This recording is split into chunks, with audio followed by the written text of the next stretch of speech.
Hey group leaders, Dave Corbin here. I just want to spend the next few minutes unpacking for you some new exciting things we have in our LH Group system. We've got some things coming up that we want to unpack and kind of share and express where we're going in this new season of our church, specifically in relation to how LH Groups play a role in that. To do that, I just want to first kind of give an overview and a reminder of how we currently do groups and why we decided to do groups that way in the first place. And so I'm sure you're aware, our current system is a semester-based system.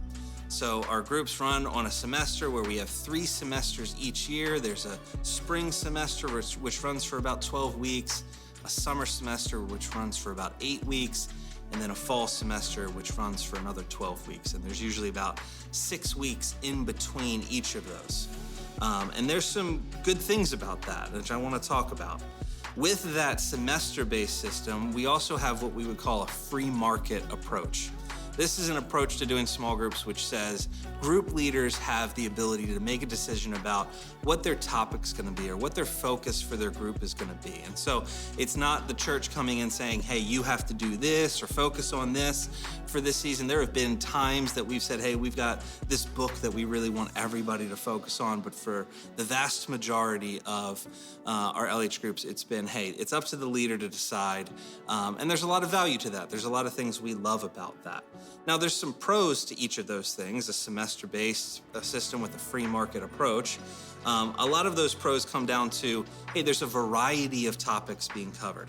Because each leader kind of gets to decide, you can hit different areas of interest that maybe the church wouldn't think to address. We've had groups that do couponing, and we have groups that have done workout groups, and people that have studied books and watched videos and everything in between.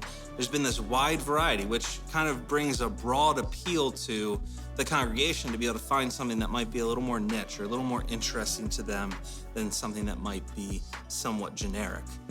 Another pro of this system is that there's these easy on-ramps and off-ramps. Because it runs for a semester, it stops, it takes a break, and then it starts back up, and then it takes a break. There's easy on-ramps for both leaders and for group members to be able to say, hey, I'm gonna rest for this period, or hey, groups are getting ready to launch again. Now you can jump into what the new groups are doing. It's easy for a leader to be able to take a break. It sets a clear kind of rhythm for how these groups run, that everybody can start to find the rhythm of going, okay, about this time each year, new groups are gonna start. I know around this time each year, we're gonna take a break. There's a clear kind of set rhythm. And then there's a clear time for recruitment. We know that towards the end of each semester, we want to start gearing up for getting new groups launched for the upcoming semester. And so we know we have about a 8 to 10 week window for being able to do that. And there's a lot of good in the midst of all that. But as with any system, there's no perfect system, there's a few cons that go along with it as well.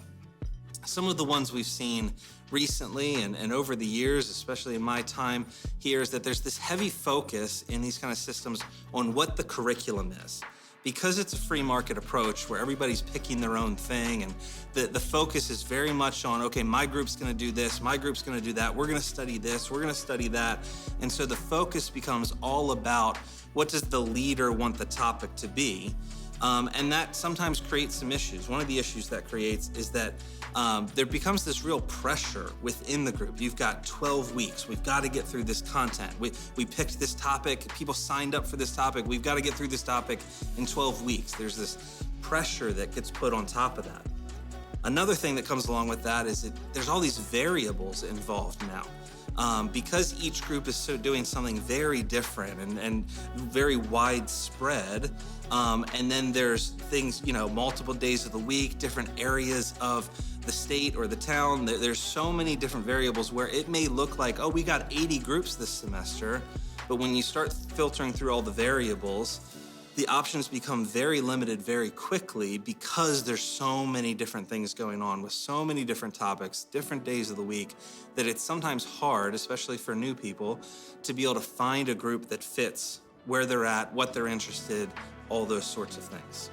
And then with that many wide-ranging options, it really does. It ends up actually limiting the number of opportunities available for people rather than making it look It may appear like there's a bunch of options and opportunities, but when you start calculating all the variables, it really gets much more limited than that. One of the biggest downsides is that there's this really difficult tension, and this probably exists in pretty much any group system, but there's this really difficult tension that we found in trying to manage, okay, is this group about people and community, or is this group about learning something and a topic and getting through a certain curriculum? And both of those things are important. Like there's the discipleship side of it, which is, okay, there's a topic, we want to grow, we want to learn, we want to do this. And then there's the people side of it.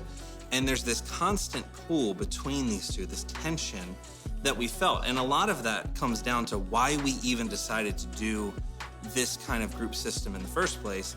Because for the longest time, LH groups were the only option for either of those things. If you wanted discipleship, you wanted to grow, you wanted to be drawn deeper into an understanding of who God is or how to live and follow him, LH groups were your option. If you were really strongly interested in, I need a crew, I need a people, I need a tribe that I can be with and hang with, they can know me, I can know them, then LH groups were your only option. And so that created this tension of, again, limiting and splitting the options, because you may go into a group thinking, okay, I really need this, and then you find out that group's not for that at all. And so it creates all these difficult tensions, it limits the opportunities. And then ultimately, one of the things that comes with it is it becomes, no matter what your group's for, because of the semester-based system, even if your goal is to create community, because of the limited time frame, it becomes really difficult to do that. For most groups, in my experience, you don't really start to get to know one another until week 9. And now you've only got 3 more weeks in a summer semester, you're already done to be able to do anything with that community, that the time frame's too short to be able to build continual community. And so because of these limitations, these cons, and because of, hey, our original intention for going into this was to be it was the only option, that this system was doing the best it could with what it was given, but there's been a lot of cracks and holes in the midst of it. And so we'd like to look at, what does it look like to have a slightly new approach? Because we're in a different season as a church. Now we've got more options. Groups aren't the only option. We have ministry nights, we've got CR meeting, and there's students and young adults and men's and ladies. There's all these different options where you can get into a form of community. You can have a form of discipleship in other ways. And as Sammy laid out at the beginning of the year, this new focus on assimilation and formation and expansion, we want to look at, what does it look like for us on the LH group side of things to really be able to fit and meet the needs the best that we can, now that there's these other options as well. And so what I'd like to do is show you what that might look like with this new system. So as we've now seen a little bit more context of where we are as a church with these new initiatives starting and where groups have been and kind of the pros and cons of each, one of the main cons, if not the main thing that I would say is the issue we want to address, is that tension between community and growth or discipleship. And how can we create more clarity about where LH groups fit in the mix of the life and the health of Lighthouse Church? Because groups are still so important to all that's going on in the health of any church. Our church is no different. I want to address, how can we create a clarity for where groups fit and how they work? And I propose that it's really by creating 2 distinct types of groups that will help us do this. I think our primary group type would be what I would call community groups. I think the name kind of speaks for itself, but their primary purpose would be creating opportunities to build community, long-term community. Not just little short spurts of it, but how can we get people to do life together over a longer period of time, where they're getting to know one another, they're there for each other's births and deaths, and they're mourning with those who mourn and celebrating with those who celebrate, and that they're loving one another the way the Bible describes loving one another. But here's the thing about community, is that community is not found, community is built, and it isn't built overnight. The community takes time and intentionality to build, and it certainly isn't going to be built in the confines of a 12-week semester.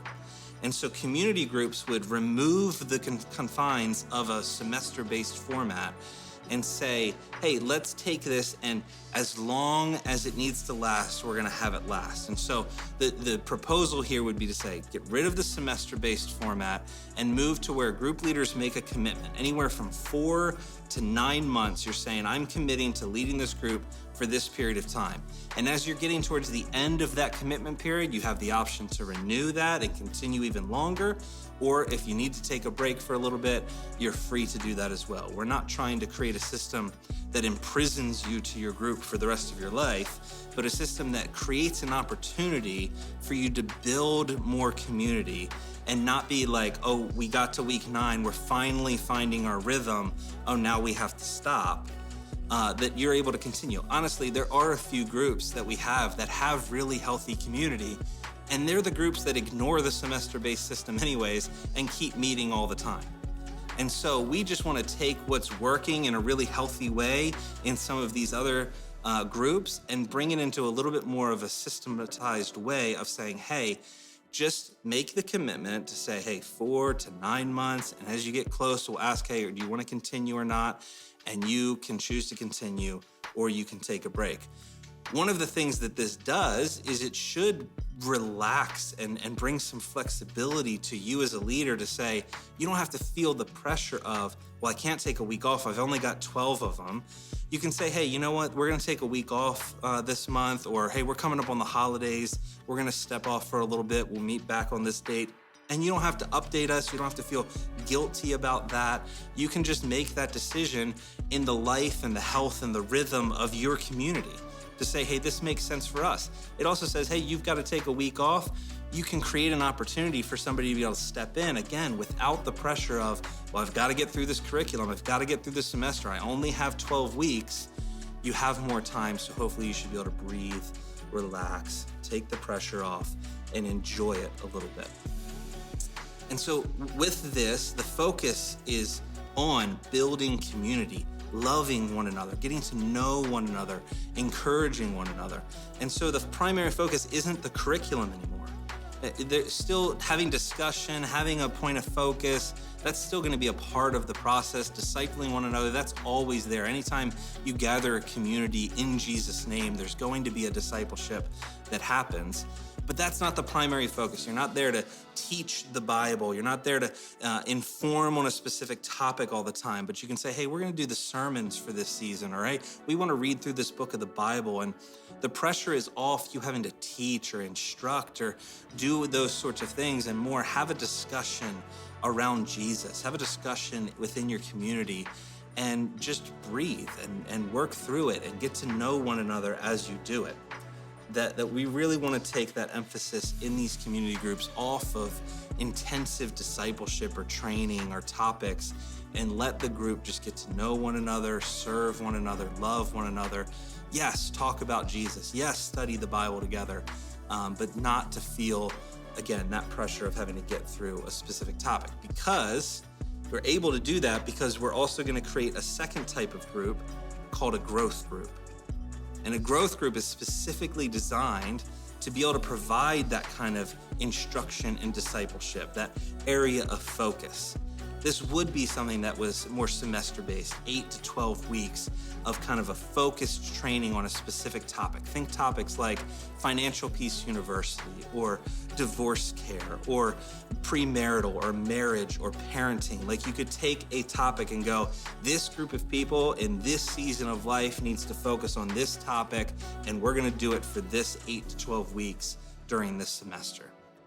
This allows us to get the right people in the right places, to be able to train people up in what they need to do, to be able to equip them and disciple them in a specific area for a specific time to meet a specific need. And so as we address these, the community is still going to happen. You're still going to be around people. You're still going to be engaging, but that's not primarily what you're there for. If you've gone through a financial piece, or you've gone through any kind of class like that, yes, you get to know the other people, but it's not exactly the same as a group where you're gathering for community.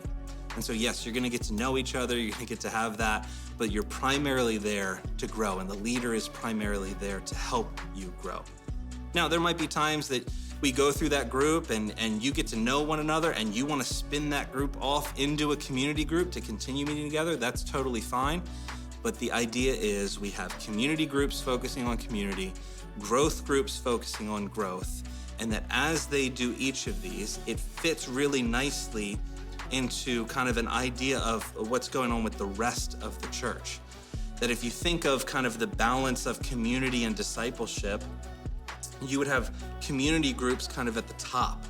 This idea that they're high community and slightly lower discipleship, but they're meeting that need. They both have those, but their focus is high community, lower discipleship. Then you've got ministry nights, men's, ladies, CR, students, young adults, that are kind of a good balance of both. They've got community going on, they've got growth going on. They're kind of equal in that sense. If you've been to one of those, if not, I encourage you to go. And then you've got growth groups, which are going to be kind of a higher discipleship, lower community kind of balance. And it creates this nice balance and a clarity to go as a group member is looking for, hey, what do I need in this season of life? Okay, well, I'm looking for more community. This is where I need to go. Oh, I need more intense growth. I need to go here. I'm just looking to kind of get a balance of both. Like, it creates a nice, clean way of looking at it to be able to know this is where I should be. This is, even as a leader, to be able to go, my heart is more for growth. My heart is more for building community and not having to feel an unnecessary pressure about either of those. And so what this ultimately does is create these clear spaces and opportunities for people to be able to walk with Jesus through whatever season of life they're in at that point. We would maintain 3 seasons of promotion, much like we have right now, late January, early June, mid-September, where we would promote groups as a whole. That's when growth group semesters would still start, but community groups would be able to start really at any point. That if you've got 5 people who are right ready to gather with you, and you can just start your group at any point. You don't have to wait until the next semester.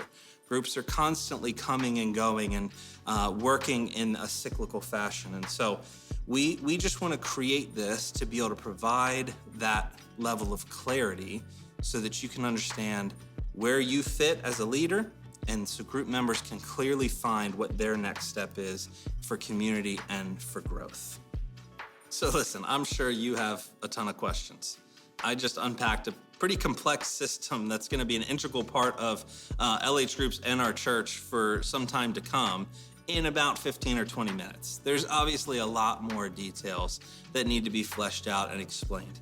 And so I just want to take a little bit of time to maybe unpack a few more details, and then I want to invite you into something that'll help us complete this process.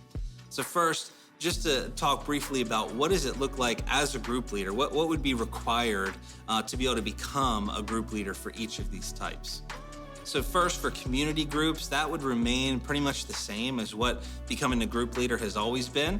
We would ask that you be a partner of Lighthouse, that you've completed Growth Track, you've signed the partnership agreement, and that you're in agreement with our statement of faith. We would ask that there be somebody, a former or current group leader, who has recommended you, has said, hey, yeah, I think this person has what it takes, that you would have completed an interview with the LH Groups team, and that you've completed the group leader orientation. If you can complete all those things, then you could be a community group leader. As far as a growth group leader, it's a little more stringent what would be involved in that process. We're going to take a little bit more care with that because of the nature of that type of group. We'd ask that you be a partner, again, completed Growth Track, agreement, statement of faith, signed the partnership agreement, that you've done the interview with the LH Groups team, and that you've been recommended by either an elder or a pastor or a staff member to be able to lead that type of group. Additionally, we have a leadership course that we've been rolling out over the past semester that we would ask that you have completed to be able to lead a group like this. That growth groups, initially, they're going to start out fewer in number because we want to take great care to what we're instructing and equipping our people with, and how they're being instructed and equipped. So it's not as simple as just opening up your home and turning on a coffee pot, that there's going to be real equipping and leading and guiding. And so we want to make sure we've equipped those leaders well to be able to do that well. And so that option is going to be a little more limited to begin with. And then hopefully over time, it'll become a little bit more widely available as people complete some of those steps. And so listen, again, there's still a lot of details to unpack, and I'm sure you have a ton of questions. That's why I want to invite you to come on Saturday, June 25th. We're going to have a meeting all about this new group system. I want you to come with your questions. I want you to come. I'm going to unpack a few more things. I'm going to open it up for you to be able to ask some of those questions, and I can provide the answers the best way that I can so that we can continue to grow and do this together. Because ultimately, this is what it's about. Our goal here isn't just to do something new, just to do something new. We're doing all of this because the heart of the elders and the pastors, and I'm sure your heart as well, is to reach the lost and to make disciples. We want to meet people. We want to help them become followers of Jesus, and then we want to equip them to be disciple-making disciples of others. And so we're doing this to hopefully better serve our church. We're doing this to provide community. We're doing this to provide opportunities for growth because we've seen it in our people. I know you've seen it in your people. They're desperate for community. They're desperate for growth.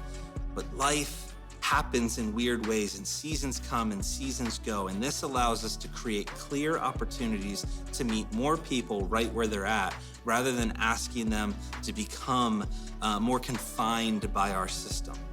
And so we want to open this up for you to bring your questions to me so that hopefully I can answer them. We can work through this together to come out as a unified front to reach the lost and make disciples, to build community, and to equip and grow the saints.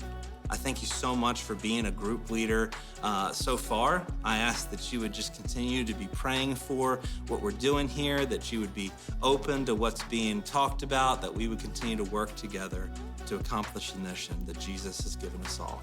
Thank you so much for leading.